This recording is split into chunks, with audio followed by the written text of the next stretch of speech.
Are you struggling to break through your current revenue ceiling? Let's go over some hidden bottlenecks that are holding you back from growing the way you want to. Number one of the biggest bottlenecks in most businesses that we review at Man Sales is the owner. Why, you ask? Because if the owner is doing too many tasks or has too much on their plate, they're limited by the fact that they are just one person. And when it's just one person, that creates a bottleneck to that one person. That's why if you ever hear businesses are like, oh yeah, the owner makes all the decisions, they're normally not very big businesses because most decisions should either be automated or delegated. Very, very important. Now, what we found at Man Sales, I've been doing this now for over a decade, either helping businesses, growing businesses myself, or selling under private equity. You want to make sure you can step away from your business. So that is one of the most important things that we have to go over with a business owner is, are you the bottleneck that's stopping you from going 5, 10, 15, $20 million? That's one of the biggest ones. Is ownership holding the business back? Number two, 99% of the times after we get through with the owner, we have to go into marketing.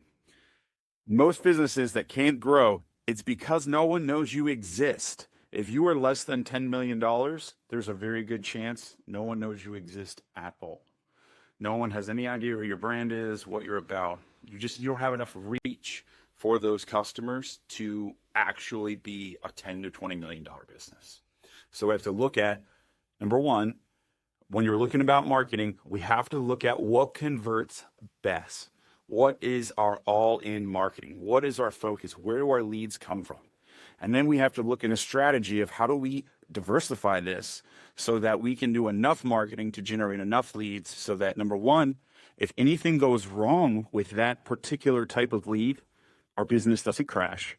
And then can we scale up and do more and more and more of those things to generate more leads, bring more prospects to our business? The next thing that really, really holds businesses back, and this is what we've seen time and time again, once we fix the ownership and then we talk about marketing, we have to get into the operations of the business. Because as that wave of marketing comes in and we have all these leads and things that need to be sold, we have to be able to operationally handle all of that volume. So we have to talk about the business processes. What are they? What systems are in place? Have they been documented? Are they duplicatable? What are those systems and how are they created and are they efficient at reaching the goal? We have to test all of those things, and you should be doing the same thing throughout your business, is writing down what the SOPs are, what the procedures are, and what steps are taken when a lead comes in so that you can scale your business up. And then once we get past the operations, the next thing we want to talk about is automations. If we have systems, we have, well, number one, we have leads, we have systems, we are converting, we're growing, great. How can we make the systems more efficient and more automated so we can either remove people from making decisions or we can make them faster by automatically sorting, breaking down, and distributing them through our system so that there is no spot of overload or anything that needs an external decision when it could be a very binary decision like, oh, if there's this type of lead, we already know they're going to this type of department or this salesperson or whatever. It's very, very simple. You want to automate those things. You don't want to have someone manually have to go do, click the button or say yes or, transfer the call. It can be automated. Figure out how to automate that, and it will save you a huge amount of effort and makes your business way more scalable because you don't necessarily have to add more people. You can add automations. And then the last thing that really, really is not talked about enough and isn't focused on, because the first four they're the meat. This is the bones, the business structure. And the business structure can be, how it's run, how you get promoted, what the layers of management look like, if there are any, and then what you sell and how you sell it. That sounds really crazy, but it's a fundamental change that if you could add a reoccurring product, if you could add a higher ticket product, you could add a more premium product or even a cheaper lower end product to increase your volume and awareness. add a lead magnet, add a free giveaway, add something to your business, or take something away that maybe isn't efficient. Maybe it's hurting me. Maybe if you have inventory, like your business, for whatever you sell, you have a big inventory pile. You don't sell a lot of that product, but you have this big pile that you spent all this money on. Maybe get rid of that. It's just way the business is structured and what you sell, how you sell it, what client you serve, and then how you operate the actual business and how it's delivered.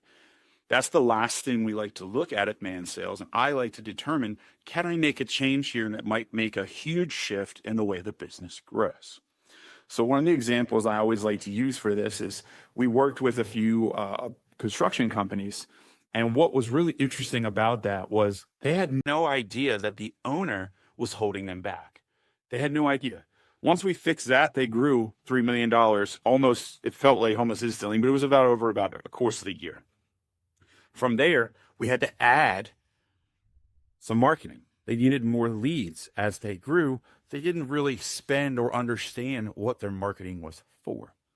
And then, of course, we had to just go step by step. We went right down to their operation, and we went into their automations. And then the last thing that was the most important and changed the way their business will forever grow is we added a few products that they never thought about selling that are just physical products that go in tandem with what they do as a business, that they could just sell retail. Instead of telling the customer, hey, go pick this up, hey, you can buy it right from us. Now, if they're making that revenue, and some of these products were perishables, they were expendable, they're reusable, they're going to be bought again. Perfect time to make another sale, reach back out, be able to re-engage those clients. You're not just going to sell them one-offs. We're going to sell them every month, every year, every quarter. Think about these things in your business. If you're struggling to grow, reach out to me. I'm Nick Vanella. I'm here at Man Sales. I am an expert on these topics, how to adjust a business to get it to grow and scale so that you can get to an exit. It's all we're trying to do most of the time is either grow a legacy business that's going to last, big enough that it makes a difference in your life and your family, or we're growing a business that we can sell, we can get rid of so that we can stop working, we can retire, we can live a different life. If that sounds like you, if you're in that $1 to $10 million stage, you really haven't been able to grow your business beyond that point, look at these 5 things and see where your bottleneck is. Try your best. Do everything you can to solve these. Your business will grow.